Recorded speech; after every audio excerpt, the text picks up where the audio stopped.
bonjour et bienvenue à tous. C'est impressionnant d'être devant ce grand parterre de parents, d'éducateurs, je pense, d'accompagnants et tous les grands-parents, etc.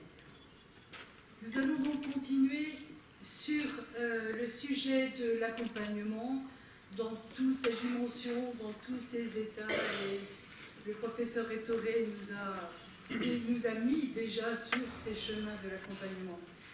Tout ce que je vais aborder a comme éclairage le respect de la personne, enfant, adolescent, jeune adulte, en considérant la personne pour ce qu'elle est, et comme disait le professeur Rétoré, et non pour ce qu'elle n'est pas et ce qu'on voudrait qu'elle soit.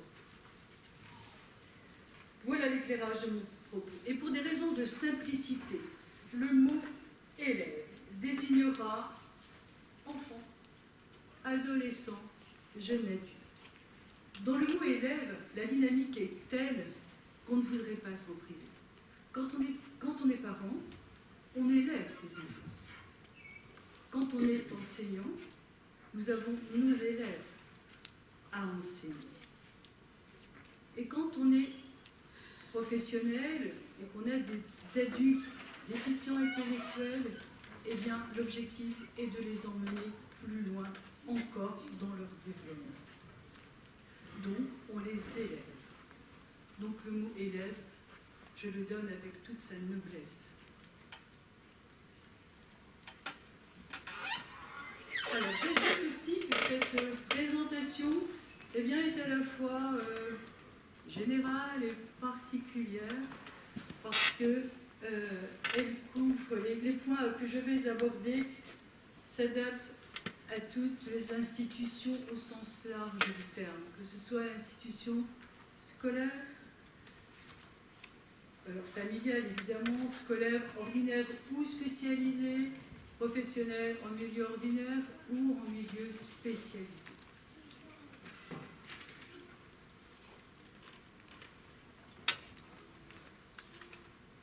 Excusez-moi, il y a la barre là qui me refuse. Voilà.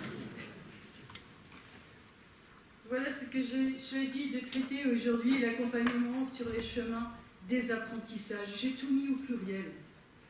Parce que des chemins, il n'y en a pas qu'un, puis des apprentissages, mais il n'y en a pas qu'un non plus. Le titre de mon propos comprend les 3 points que je vais aborder.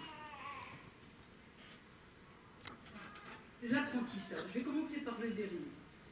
Je commencerai par l'apprentissage.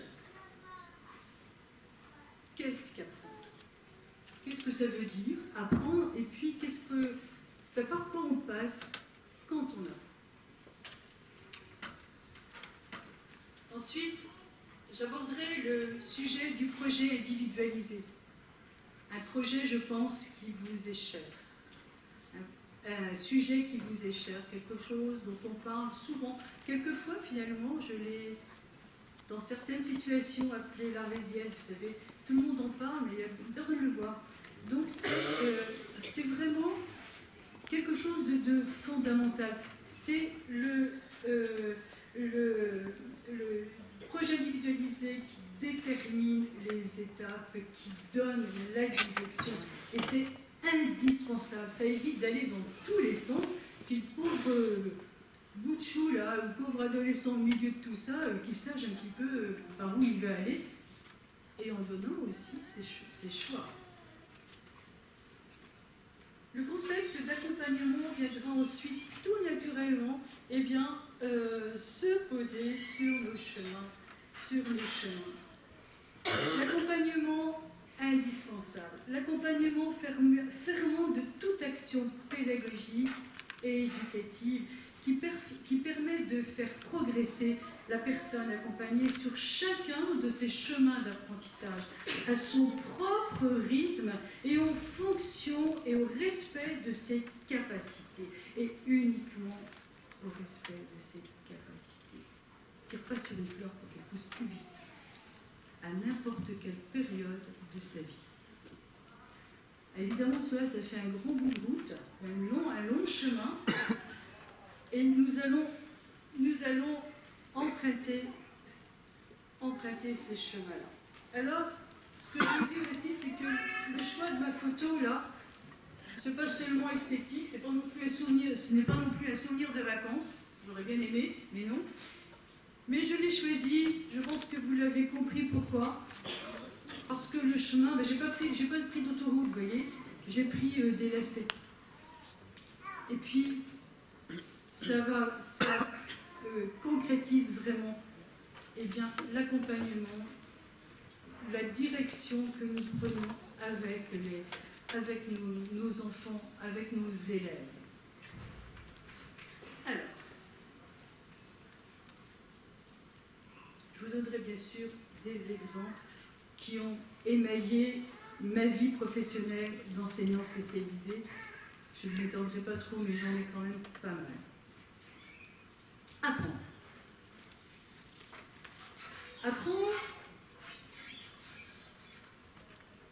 eh bien, c'est entrer dans un processus dans lequel s'effectue l'acquisition de nouvelles compétences. Là, j'ai l'impression que je ne vous apprends rien du tout, mais de temps en temps, ça fait du bien de se le réentendre redire.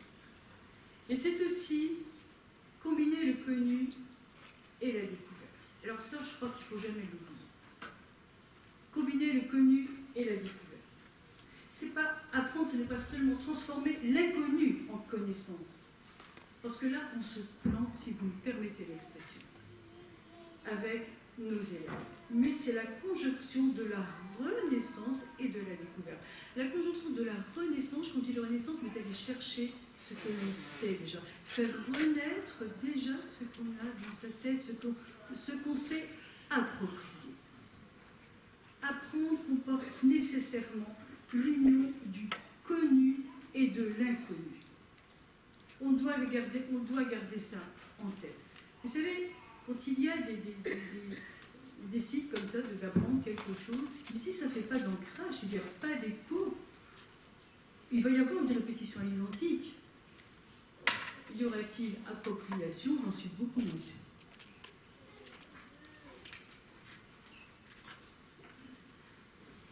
Apprendre, c'est aussi relier des notions concrètes pour en construire des plus abstraites. C'est activer des ancrages dans le présent et l'expérience de l'élève. On part de lui, on part de l'élève, de ce qu'il sait, et on ne va pas on ne va pas faire arriver des apprentissages qui viendront de je ne sais où.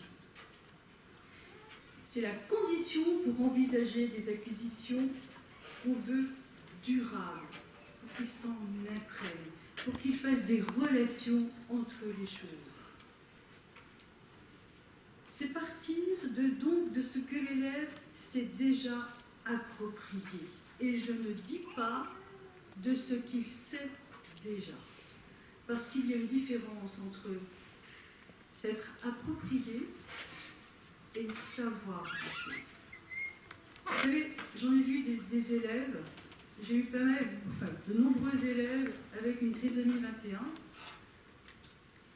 Et l'exemple qui m'a le plus frappé, c'est une jeune fille qui est arrivée à 12 ans, 13 ans dans ma classe, et qui connaissait les tables de multiplication par cœur, à l'endroit, à l'envers, dans le désordre, enfin tout ce que vous voulez dans tous les sens. C'était impressionnant. La seule chose, c'est que le sens de la multiplication, c'était à son lieu d'elle. Et donc finalement, elle ne savait pas à quoi ça servait. Et donc ça, c'était au début de l'année scolaire, je me souviens, au début de ma première année dans cette classe spécialisée. Et au mois de mai, je l'ai bien encore en tête, au mois de mai, lors d'une séance de préparation de cuisine, alors qu'on faisait la liste et qu'on ajoutait et 100 grammes, et encore 100 grammes, et encore 100 grammes, etc. Donc, pour ceux qui n'étaient pas encore dans cette démarche-là, donc, et encore, et encore, et encore. Et elle me dit, madame, pourquoi on ne met pas foie?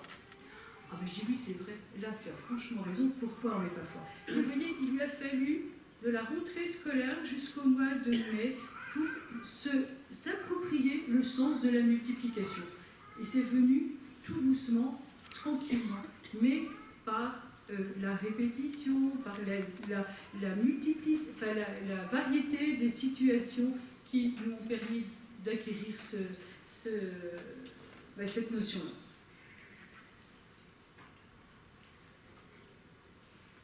C'est aussi apprendre, acquérir un savoir-faire qui peut être reproduit à volonté si la situation s'y prête. Alors ça, c'est le must, parce que finalement, quand on arrive à réutiliser un savoir-faire, c'est que là, vraiment, c'est approprié, et surtout quand on peut le transférer ailleurs. Donc là, on va en reparler tout de suite.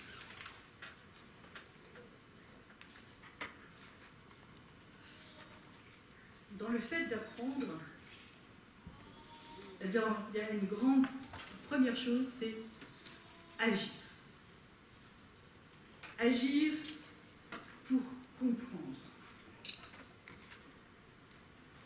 Agir. Quand je dis agir, manipuler, découvrir, etc. Et là, ça permet de comprendre plus facilement. Quand on comprend, c'est un peu plus commode pour assimiler. Et puis, ça permet aussi, au fur et à mesure de l'évolution, d'amener l'élève aussi à modifier ses représentations. Quelquefois, on peut avoir des choses qui ne sont pas tout à fait justes, comme nous d'ailleurs. Hein? On peut modifier ses représentations. Et puis, on peut créer des liens pour retenir. Et là, l'accompagnement aussi est indispensable pour aider chaque élève à créer des liens entre les différentes notions. Et c'est aussi, bien sûr, toutes ces démarches qui permettront de mémoriser, et comme je vous le disais tout à l'heure, pour réutiliser et transférer. Quand on apprend, vous voyez, il y a tout ça. Il y a tout ça qui se passe, mais ce n'est pas seulement pour les élèves qui ont une trisomie 21. On est à peu près tous dans le même. Si on veut y réfléchir, on passe tout selon un rythme différent, mais on passe un petit peu par là aussi. Je vais vous donner, et ça, quand j'ai préparé ça, j'ai voulu absolument reprendre ce qu'un de mes professeurs, lorsque je me suis spécialisée, un de mes professeurs nous avait donné comme étape de l'apprentissage avec un grand A. Qu'est-ce que c'est qu'apprendre? Par où on passe? Et là, la première chose, la découverte. Je résume un petit peu tout ce que je vous ai dit tout à l'heure. Mais pour n'importe quelle personne, et a fortiori pour nos élèves, eh bien, on passe par ce stade de la découverte. Mettez-vous mentalement dans une situation où vous devez apprendre quelque chose, vous découvrez quelque chose. Je ne sais pas, mon exemple type, en fait, en ce qui me concerne, c'est l'achat d'un appareil qu'il va falloir brancher à un autre appareil. Vous savez, un truc où il y a plein de cordons, là, et qu'on ne sait pas.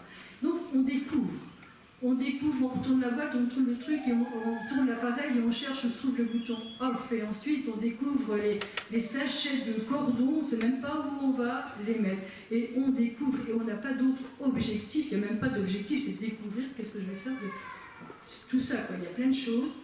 Et ensuite, une deuxième étape, c'est les apprentissages. Donc avec tout mon matériel que je viens de découvrir, j'ai enfin trouvé le bouton off, eh bien, mon objectif, c'est vraiment d'aller le brancher sur l'autre appareil, le téléviseur peut-être, enfin, etc., d'aller le brancher, de le relier pour que ça fonctionne. Ce sont mes objectifs. Alors, qu'est-ce que je vais faire? Je vais faire des essais-erreurs. Je vais brancher, je vais débrancher, je vais me tromper, évidemment. Je vais recommencer et on passe par cette période d'essais et d'erreurs. Eh bien, je vous assure que laissons nos élèves passer par ces périodes, par ces moments d'essais-erreurs. On n'est pas à 5 minutes, il faut leur laisser le temps. C'est indispensable de laisser le temps à ces élèves de se tromper. L'erreur, on s'appuie sur l'erreur pour aller plus loin. On apprend de l'erreur. laissons-les faire des erreurs en les accompagnant, évidemment, de façon à ne pas les faire sombrer dans l'échec. Forcément, parce que l'échec, on s'en remet un peu plus difficilement. Donc, ces apprentissages ont des objectifs. Et une fois que ces objectifs sont atteints, on arrive à une étape qui s'appelle la maîtrise. La maîtrise, bon voilà, j'ai réussi à brancher mes deux appareils, pas de problème, j'ai même dû recommencer et je n'ai pas eu besoin de mon mode d'emploi, etc. J'ai maîtrisé. Pensez aux élèves, ils ont maîtrisé, et là il n'y a pas d'objectif. On peut se servir de notre apprentissage sans être obligé d'y réfléchir. Et ce qui libère un petit peu là-haut l'esprit pour pouvoir retourner vers une découverte pour un autre apprentissage. Vous voyez, ça tourne toujours comme ça. Hein. Donc cette maîtrise est importante et ça permet d'installer, que l'élève s'installe dans le confort de ce qu'il sait, dans le confort de ce qu'il sait approprier. Et laissons-lui le temps de profiter de ce confort sans vouloir aller lui bourrer la tête avec d'autres choses nouvelles pour lesquelles il n'est pas encore disponible. Prenons le temps de l'installer dans ce confort, lui donner le temps de prendre conscience de ce qu'il sait approprier. Et la quatrième étape, ce sera le transfert. Le transfert. La difficulté de nos élèves, c'est de transférer l'apprentissage appris, fait dans un certain contexte, et d'aller le transférer dans un autre contexte. Et là, en tant qu'accompagnants, nous avons une grosse responsabilité, puisque c'est nous qui allons permettre, c'est nous qui allons les accompagner sur le chemin du transfert, c'est-à-dire en leur faisant prendre conscience de ce qu'ils savent faire dans ce contexte. Eh bien, on va prendre ce que tu sais, et là on va pouvoir s'en servir ailleurs. C'est très important. Je vais vous donner un petit exemple qui m'est arrivé avec une élève, une trisomie 21, avec des difficultés d'expression orale un peu importantes, et qui jouait dans la scène du poumon le médecin. Il y avait un chœur de médecins et qui disait le poumon sur des airs très, très, très mystérieux, et elle n'arrivait pas à prononcer le OU, elle disait U. Donc elle disait le poumon. Et dans ce chœur de médecins, de mes élèves trisomiques, là, eh bien, on entendait le poumon on n'entendait que ça finalement. Donc il a fallu trouver une stratégie pour qu'elle puisse le faire de façon en réussissant. J'ai eu l'idée, puisqu'elle avait une voix forte, de lui dire, écoute, moi je pense que ce serait bien que tu donnes, c'est toi qui vas donner la note, et tu vas le dire toute seule, le poumon, et puis là les autres répéteront. Et puis là, il va falloir dire le poumon, mais dire toutes les syllabes du poumon. Donc, ça va vous paraître peut-être dérisoire, très, très, très, très petit, mais je vous assure que ça déclenche pas mal de choses. J'ai appelé son orthophoniste, et je lui ai dit, écoute, voilà ce qui se passe, peux-tu travailler avec elle sur ce sujet-là? Pas de problème, de mon côté, on a travaillé aussi en classe, donc en lien avec l'orthophoniste. Et elle a réussi à dire, le poumon, c'était vraiment parfait. Bon, la seule chose, alors elle maîtrisait, elle s'était bien approprié ça pour le poumon, mais au lieu de dire roux, elle disait rue, enfin tous les autres roux, elle ne les disait pas. Donc là, il a fallu, mais vraiment de façon physique, prendre le OU du poumon. Je vous assure que physiquement, je l'ai extrait, j'ai fait des étiquettes, j'ai extrait le OU du poumon, et puis on l'a bien gardé dans sa tête, le OU, puis on est allé le déplacer dans le mot roux, enfin dans tous les mots qui pouvaient exister avec les OU. On a fait du transfert, on a fait seulement ça. Ça prend du temps, ça vous pompe un peu d'énergie, mais ça vaut. Et n'hésitez surtout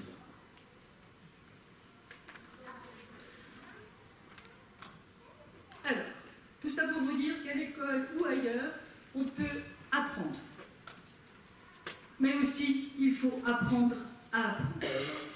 Ça, c'est vraiment très important. Et notre rôle pour nos élèves, eh bien, c'est d'apprendre, leur apprendre à apprendre et non pas à répéter ce qu'on leur dit, qu'ils donnent du sens.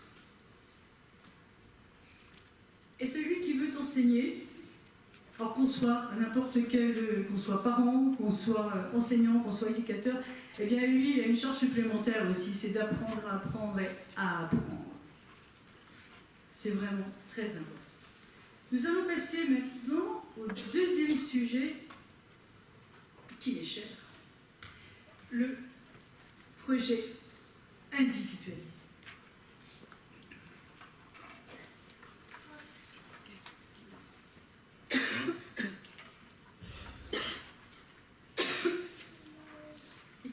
Les caractéristiques du projet individualisé, j'en ai identifié quelques-unes. La stabilité, le développement, l'épanouissement, la souplesse, l'orientation et bien sûr les projets qui suivent. Les caractéristiques du projet individualisé pour l'élève. Eh bien, l'élève doit être aidé à prendre conscience, à prendre conscience à sa mesure, évidemment. La stabilité de son projet pour avoir confiance. À prendre conscience, à aider à prendre conscience des progrès de son développement et de son épanouissement.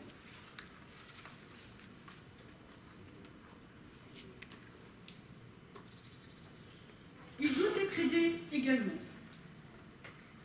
Il doit être averti des changements à envisager avec la souplesse nécessaire. L'élève doit pouvoir exprimer ses choix, ses préférences. Et bien sûr, vous direz, mais il y en a qui ne parlent pas, il y en a qui n'ont pas la possibilité de s'exprimer, etc. Eh bien, justement, cherchons les moyens. Cherchons les moyens pour pouvoir s'exprimer. Eh bien, il y a d'autres moyens, il y a des photos, il y a beaucoup de choses qui peuvent aider l'enfant à exprimer, l'élève à exprimer ses choix. L'orientation du projet doit correspondre à ses compétences. L'élève doit être au centre des projets, doit pouvoir s'exprimer et avoir les explications nécessaires, et le tout, bien sûr, est toujours à la hauteur de ses capacités. Pour les accompagnants, le projet individualisé, l'élaboration de ce projet implique d'assurer le fondement même du projet, la stabilité, un fil conducteur. Les paramètres ne doivent pas subir des modifications profondes en fonction du changement des différents référents et de leurs croyances ou de leurs certitudes. Le projet doit respecter et favoriser le développement de l'élève. Et c'est pour cette raison que le projet contribuera à cet épanouissement. Les acteurs du projet doivent faire preuve de souplesse. Ils seraient très malhabiles de rester sur une décision prise antérieurement et qui n'aurait plus de sens en raison de tel ou tel autre changement de situation d'évolution. Ça coule de source, évidemment. De temps en temps, c'est bon de se le redire, parce que des fois, on oublie. La responsabilité face à l'orientation est immensément importante. Les conséquences sont capitales et elles doivent être envisagées avec la plus grande réflexion, la plus grande vigilance, et ne doivent pas céder aux injonctions administratives diverses qui placeraient l'élève dans un cadre ne lui correspondant pas. Les projets seront clairement formulés dans tous les domaines et auront une logique entre les différents champs d'action. Cela nécessite un travail d'équipe en toute intelligence. Les préalables, 2 préalables au projet individualisé, un préalable méthodologique, un préalable éthique. Méthodologique dans le sens de faire coïncider, de concilier complexité de l'être humain, respect de chacun et simplicité de la démarche d'élaboration du projet individualisé. C'est compliqué, c'est difficile à faire et ça demande énormément de réflexion, mais en équipe, ça va beaucoup mieux. L'éthique du projet implique qu'avant de se poser la question du comment faire, ce sont les questions au nom de quoi et pour qui le fait-on qui doivent prévaloir. Au nom de quoi et pour qui, ça veut dire prendre en compte l'altérité de l'élève et non seulement ses différences. L'altérité de l'élève, c'est peut-être ce que je ne saurais jamais de lui et qui fait son individualité. Les différents, ben, ça se voit, ça se nomme, et qui fait la différence entre lui et chacun des autres. Grâce à ce projet, dans quoi voulons-nous entraîner cette personne? Les réponses entraînent une responsabilité importante. Je vous laisse mesurer l'importance de ces responsabilités.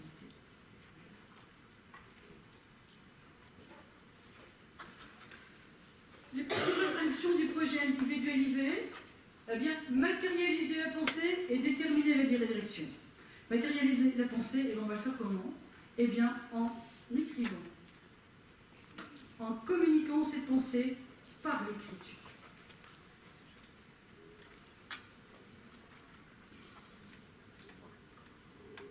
C'est aussi articuler les différentes actions. Le projet sert aussi à convaincre que la difficulté n'est pas un état, mais c'est un processus. Le projet est cause et conséquence. C'est un organisateur incontournable et mérite une place prépondérante dans nos réflexions et dans l'évaluation de nos pratiques. Incontournable pour une conception dynamique et évolutive de l'accompagnement de l'élève. Il se veut une antidote à la répétition et au conditionnement. C'est une préoccupation au cas par cas qu'il convient de concrétiser. Les contenus du projet individualisé, eh bien, le constat, qui est cet élève, que sait-il déjà et que sait-il surtout déjà approprié, j'insiste un petit peu, quels besoins généraux dans les domaines psycho-affectifs, social, instrumental, cognitif. Bon, ces besoins-là, ce sont des besoins généraux, hein. Ce sont des besoins spécifiques pour les élèves qui ont entre avis le 21.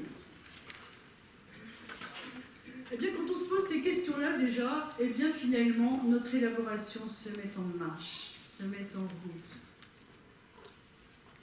Qui est-il? Ça veut dire aller chercher les informations auprès, selon l'endroit où on se place dans l'équipe d'élaboration, eh bien, que les parents apportent les informations, que l'orthophoniste apporte son information, que les enseignants apportent des informations, que les éducateurs, etc. Il y a une mise en commun des différentes informations. Et bien sûr que c'est-il déjà approprié, eh bien là, c'est un travail d'observation de chaque acteur de l'élaboration du projet. Je regarde l'heure parce que c'est bon.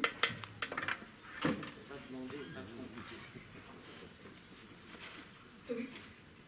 Oui, je sais justement, donc je mesure le temps. Oui.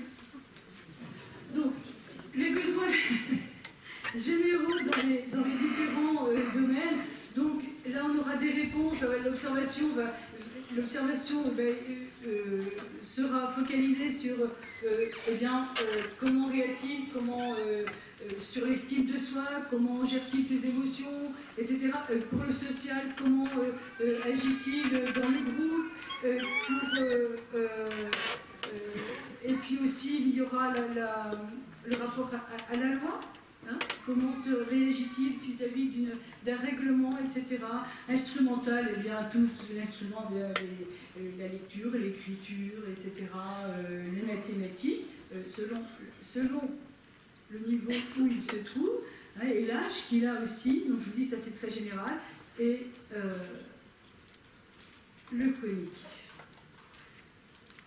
L'émergence des besoins éducatifs particuliers. Qu'est-ce qu'est-il à l'élève pour l'aider dans ses apprentissages? Donc, il faut faire une interprétation des données dans les différents champs que je viens de vous donner, psycho-affectif, social, cognitif, instrumental. Définition des objectifs d'apprentissage. Quelles hypothèses de travail peut-on envisager à partir des informations collectées? Donc, ça permet de faire des identifications, des points d'appui. Sur quoi va-t-on s'appuyer chez cet enfant? Qu'est-ce qu'on va prendre comme point d'appui? Donc, en fonction de ses connaissances, de ses attitudes, de ses capacités. Il y a un quatrième point dans ce contenu qui est la hiérarchisation des objectifs et élaboration des projets. Quels sont les objectifs d'apprentissage prioritaires? Quels sont les dispositifs et adaptations les plus pertinents? Évidemment, la question de se poser, ces compétences, ces appétences qui vont lui permettre de progresser. On ne va quand même pas lui coller quelque chose qui ne lui plaît pas. Il va falloir aller, en le connaissant, on détermine ce qu'il va faire, ce qui va permettre l'ancrage. Quels supports, quelles activités les plus appropriées, quelles adaptations pédagogiques. On a un travail, une responsabilité énorme. On ne donne pas comme ça, tiens, on a lu ça, on va faire ça, il y a telle méthode, on va là. Non, on réfléchit et on adapte. Quelle modalité de travail? Tout le monde ne travaillera pas de la même façon et il faut s'en convaincre. Et puis dans les classes aussi, tout le monde ne travaille pas de la même façon, qu'on soit trisomique ou non. Donc là, il faut, quelle que soit la classe où on est, il faut prendre ça en compte. Alors ça, c'est l'INSTI qui parle. Il faut évidemment vérifier l'efficacité du projet. C'est-à-dire qu'il faut réajuster les objectifs. Ce n'est pas la peine de s'enferrer dans un truc qui ne marche pas. Les modalités de travail, il faut s'adapter aux potentialités de l'élève si besoin est, et si on a découvert des choses qu'on n'avait pas découvertes avant. Inscrire l'élève dans une dynamique de progrès, lui faisant prendre conscience des apprentissages réalisés, parce que lui, il ne va pas le faire tout seul. Lui faire prendre conscience de ce qu'il sait faire, de ce qu'il s'est déjà approprié, et puis du chemin qu'il a parcouru. C'est ça notre rôle d'accompagnement. En tant que parent, en tant qu'enseignant, en tant qu'éducateur, lui faire prendre conscience du chemin qu'il parcourt. Et l'évaluation, bien sûr, l'évaluation, les objectifs sont-ils atteints? Ça, c'est la grande question. Puis l'évaluation, on évalue tout. Donc, effectivement, là aussi, on évalue. Mais l'évaluation, il faut choisir avec vigilance la représentation de l'élève avec les personnes concernées. Les parents doivent être aussi dans l'histoire, donner leur avis, et l'élève aussi, parce que tout ne lui correspond pas forcément. Il faut considérer l'usage de l'évaluation non pas comme une sanction, mais comme une promesse. C'est l'indice, l'évaluation, c'est l'indice de ce qui peut être atteint, et non pas la mesure de ce qui ne l'a pas été. Alors quand on a ça dans la tête, ça vous change la vie. On voit la vie différemment, et puis on évite ainsi quand on est enseignant, j'en ai vu quelquefois, de se sentir en échec par rapport à son élève, parce qu'il n'y arrive pas. Et puis j'avais dit qu'on allait là, et puis finalement il n'est pas allé. Et donc c'est là qu'il y a une mise en échec. Mais suivons, accompagnons notre élève au plus près. Et c'est lui qui nous montre le chemin.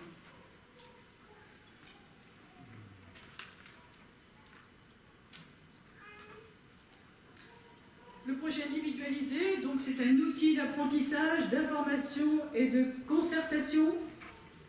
Il décrit des éléments qui caractérisent la situation de l'élève. C'est une phase importante car le reste en dépend. Il faut donc être précis, ne pas s'en tenir au ressenti et aux avis véhiculés sans fondement. Le projet individualisé énonce les objectifs visés. Ils doivent obligatoirement s'inscrire dans la trajectoire de la compétence envisagée. Il prévoit la démarche et les supports qui vont organiser l'action. À partir du moment où l'on est en mesure d'expliquer le pourquoi et le comment de l'action, les tenants et les aboutissants également, l'erreur est peu probable. Le projet individualisé donne une estimation de sa durée. Et j'insiste sur le mot estimation. Car la durée ne correspond pas forcément à la fin d'une période scolaire ou à la fin du mois de novembre. Tiens, on a dit qu'il devrait savoir ça. Ah bah écoutez, on peut décider, mais ça pourra sûrement être différemment parce que l'enfant ne peut pas décider de la même façon. La durée précisera de toute façon d'elle-même si l'élève est véritablement associé, s'il est véritablement sensibilisé à ses progrès. Juste une petite chose, en début d'année scolaire, des parents sont arrivés me dire « Cette année, ma fille vient d'entrer au collège, donc on envisage la lecture pour elle. » Cette jeune fille ne savait pas parler, elle disait des mots, phrases, comme les tout petits. Et elle passait son temps à me coller, c'est-à-dire je faisais un pas, elle en faisait un derrière moi. Et je dis, mais spontanément j'ai répondu aux parents, mais moi j'aurais bien envie, j'avais envie de lui apprendre à parler. Et se décoller, moi ça me paraissait un petit peu, c'était prioritaire. Et j'ai vu que ça ne leur plaisait pas du tout, et en fait c'était la lecture. Bon, je n'ai rien dit, je n'ai pas polémiqué, c'était pas le moment parce que de toute façon ça n'aurait pas donné grand-chose. J'ai laissé faire, petit à petit, mais en informant de façon régulière le cheminement de cette jeune fille qui commençait à construire des phrases, vers sujet, vers complément, et qui commençait qui ne me collait beaucoup plus, qui était capable de rester à un endroit plus éloigné de moi. Et j'ai emmené les parents sur ces chemins-là, et puis peu à peu, ils ont compris que la lecture, ça viendrait plus tard, mais surtout pas au moment où eux l'avaient choisi. Ce n'était pas eux qui le choisissaient, c'était vraiment cet élève qui choisissait.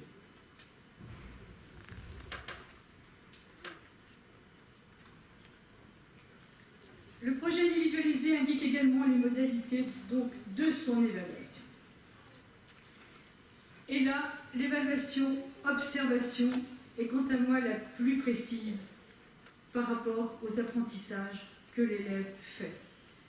Parce que l'évaluation, observation, permet de réajuster en temps réel, empêche tout sentiment d'échec, maintient l'intérêt car elle relance l'élève en le mettant en projet. Elle fait partie de l'évaluation formatrice. Attention à l'évaluation qui va déstabiliser et aux réflexions qui vont avec. La prochaine fois, tu feras attention. Et qu'est-ce que ça veut dire pour un enfant qui a une trisomie 21? Quelle est sa représentation mentale? Faire attention, c'est la question qu'il faut aussi se poser. Et j'ai un jour, un de mes élèves avait les mains dans la tête, la tête dans les mains comme ça, et on était en train de travailler, et je lui pose la question, que se passe-t-il? Tu as mal à la tête? Il me répond non, je me concentre. Donc il se concentrait, mais il ne faisait rien du tout. Mais c'était, voilà, il avait le mot, il avait l'attitude, et puis c'est tout. Et il se concentrait, il était très très concentré. Les parents et le projet individualisé. Les raisons pour que vous, parents, soyez acteurs du projet de votre enfant. Alors, parce que la première chose, c'est l'avenir de votre enfant, c'est de l'avenir de votre enfant dont il s'agit. Ensuite, vous êtes les émetteurs et récepteurs d'informations. Et puis, en même temps, vous êtes éducateurs. Un peu enseignant, un peu pédagogue, et en plus de tous les autres rôles imposés par votre enfant. Et puis, bien sûr, vous n'êtes pas seul dans cette élaboration, puisqu'il y a les autres acteurs dont je citais tout à l'heure, Il y a 3 savoir-faire professionnels pour tous les acteurs du projet individualisé, qu'on soit parents ou autres.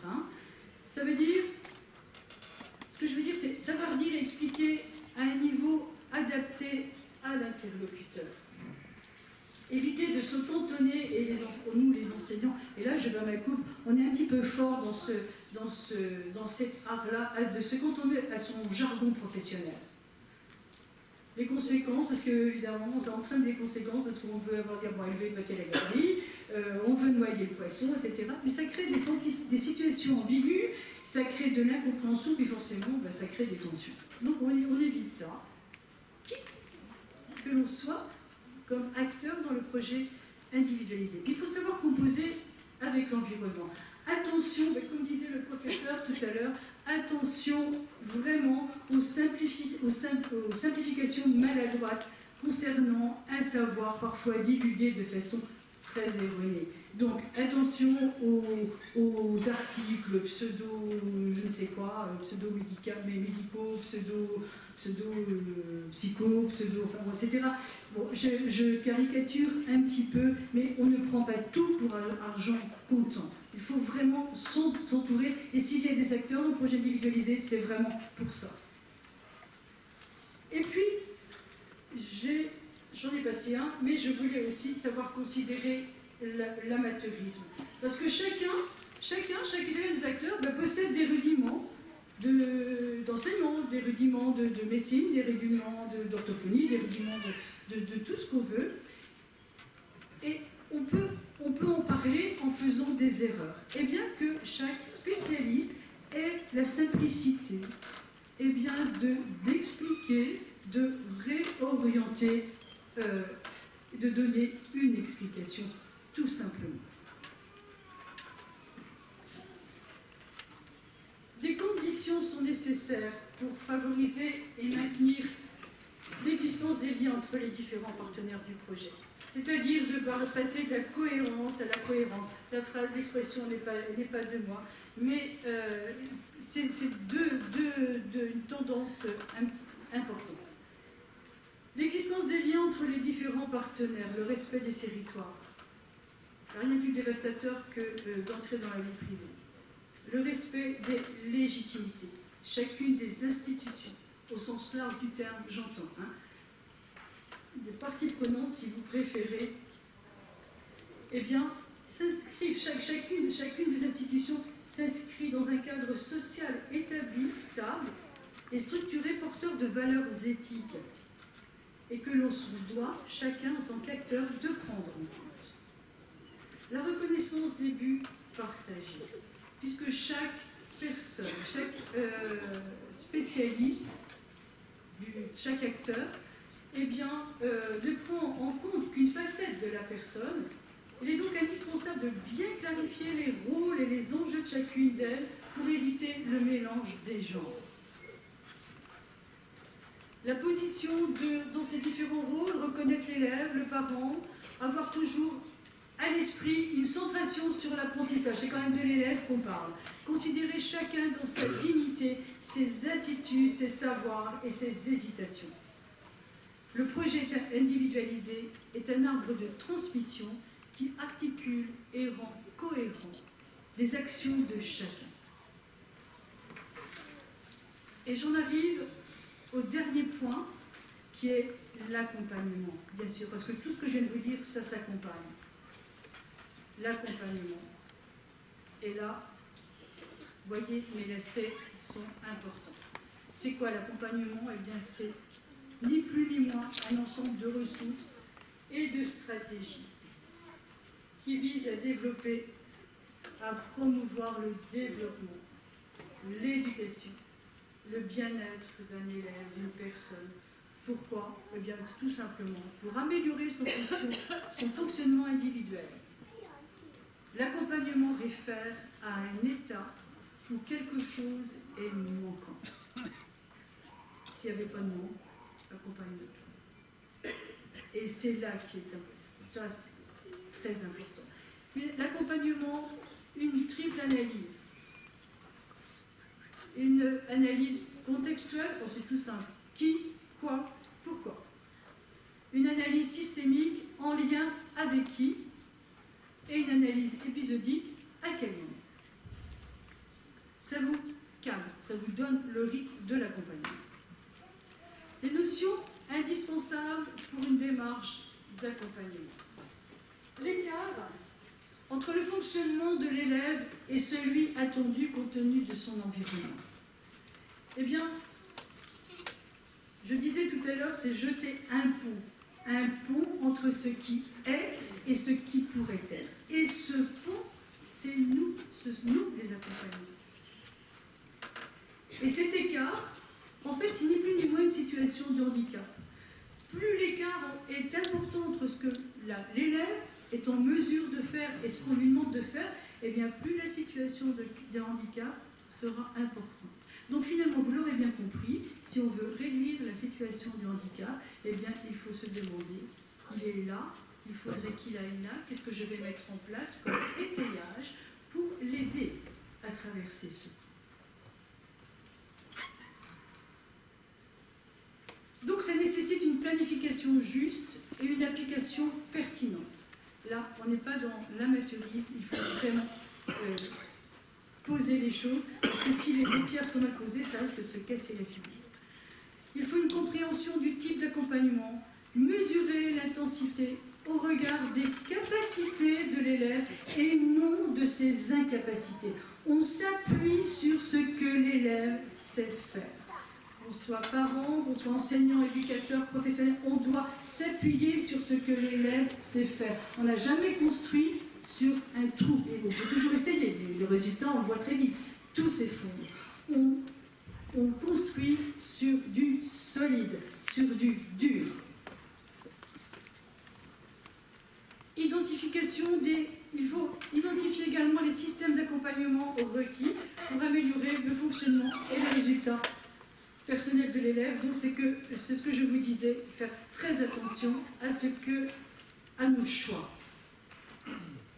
Les exigences, donner à l'élève le temps nécessaire à n'importe quel moment de la vie, dans n'importe quelle circonstance, lui donner le temps. Créer les conditions nécessaires à la connaissance de lui-même, ce que je sais faire, ce que je suis et ce que je sais faire.